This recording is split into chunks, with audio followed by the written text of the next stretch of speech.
La Guerra de Independencia de Texas tuvo lugar entre el 2 de octubre de 1835 y el 21 de abril de 1836.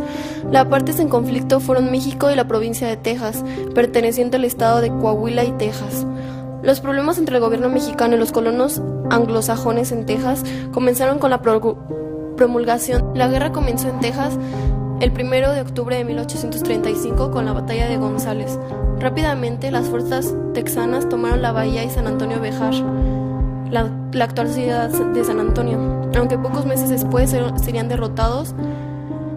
Después de algunas victorias mexicanas, la guerra terminó inesperadamente con la batalla de San Jacinto, a más de 300 kilómetros de la actual ciudad de Houston. En ese lugar, el general Samuel Houston condujo al ejército texano a la victoria sobre una parte del ejército mexicano al mando de Santa Anna.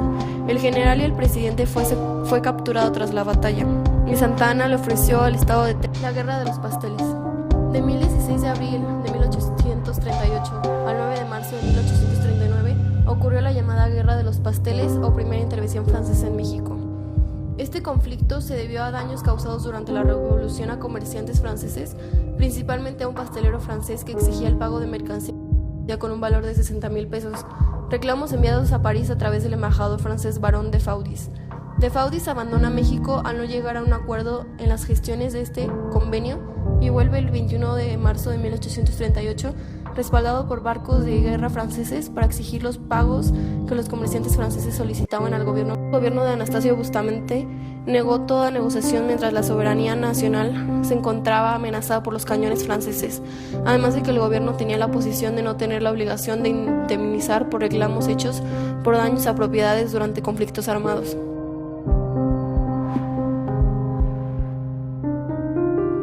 San Juan de Ulúa y la ciudad de Veracruz sufrieron el bombardeo francés, logrando que ambas ciudades capitularan sin la aprobación del gobierno mexicano, que declara la guerra enviando a Antonio López de Santana como comandante de las tropas. Guerra con Estados Unidos. La guerra mexicana entre los Estados Unidos y México comenzó con un ataque mexicano contra las tropas americanas a lo largo de la frontera de Texas de abril el 25 de 1846. La lucha terminó cuando Estados Unidos, con el general Winfield Scott, ocuparon Ciudad de México el 14 de septiembre de 1847. Algunos meses más adelante, un tratado de paz fue firmado el 2 de febrero de 1848, el de Guadalupe Hidalgo. Además de reconocer la anexión de Texas en Estados Unidos con la derrota, California también es cedida por México y Nuevo México. La guerra de castas surgió en Yucatán debido a las precarias condiciones de vida de los indios mayas en la península. Los criollos y mestizos se autodenominaban yucatecos y los mayas no se sentían parte de ellos, eran simplemente mayas. La revuelta comenzó en 1847 en el poblado de Tepic. Al paso del tiempo, los mayas lograron tomar la mayor parte de la península y el gobernador Barbachano se vio obligado a solicitar apoyo militar a México. Los mayas estaban hartos de la situación en que vivían y el 30 de julio de 1847 se levantaron en armas contra la población blanca y mestiza.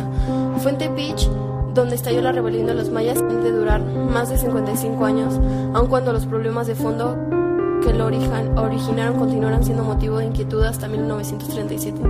Para el año de 1848, la guerra de castas había cundido por toda la península y parecía que los indígenas estaban dispuestos a exterminar a la población blanca y mestiza. El último gobierno de Santana lo nombraron como periodo de la dictadura de Santana porque abusaba del poder e hizo cosas que afectaban a México, como subir los impuestos, cobrar impuestos de todo tipo. En el actual estado de Guerrero es proclamado el llamado Plan de Ayutla, plan que tomaría el nombre de la población desde la cual es lanzada esta proclama política.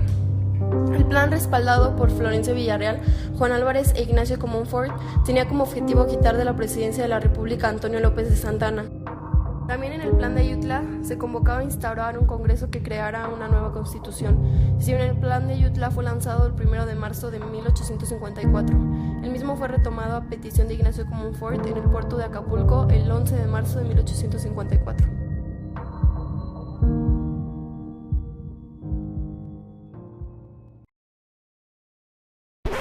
Created using Powtoon.